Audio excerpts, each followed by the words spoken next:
The New York Times, a former newspaper, says President Trump once thought of firing special counsel Robert Mueller, but didn't. Also, Mike Pence once considered looking at a porn site, but thought better of it. And Mitch McConnell had a momentary urge to punch Chuck Schumer in the nose, but then decided that would be wrong. The Times quoted unnamed sources, invisible friends, and an occasional imaginary playmate to report that Trump imagined firing Mueller when Mueller's investigation into Trump's imaginary collusion with Russia's imaginary hacking of the election came too close to producing an imaginary indictment.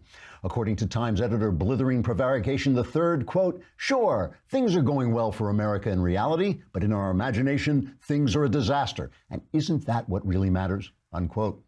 The Times report about something that didn't actually happen, but might have happened if the world bore any resemblance to what's written in the New York Times, is pretty much in keeping with the left-wing playbook.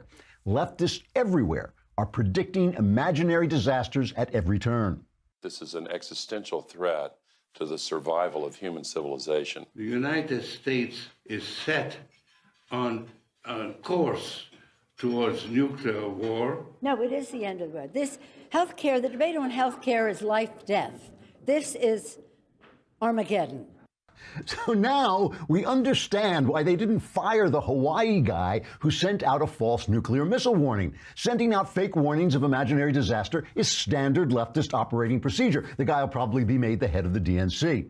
Some of the left's disaster claims can be disproven by careful fact-checking strategies, like looking out the window, ignoring the warnings and seeing if everything turns out all right, and just assuming anything that George Soros, Al Gore, and Nancy Pelosi say is false, and then going about your business. But maybe we should ask ourselves, is there a chance that leftists are right? It's never happened before, and yet leftist panic does make sense. After all, leftist ideas look great in the imagination, but make real life worse. So as capitalism and freedom make real life better, the leftist imagination begins to crumble to dust. And so for leftists, this last year has been an absolute imaginary catastrophe. That's too bad. Trigger warning, I'm Andrew Klavan, and this is The Andrew Klavan Show.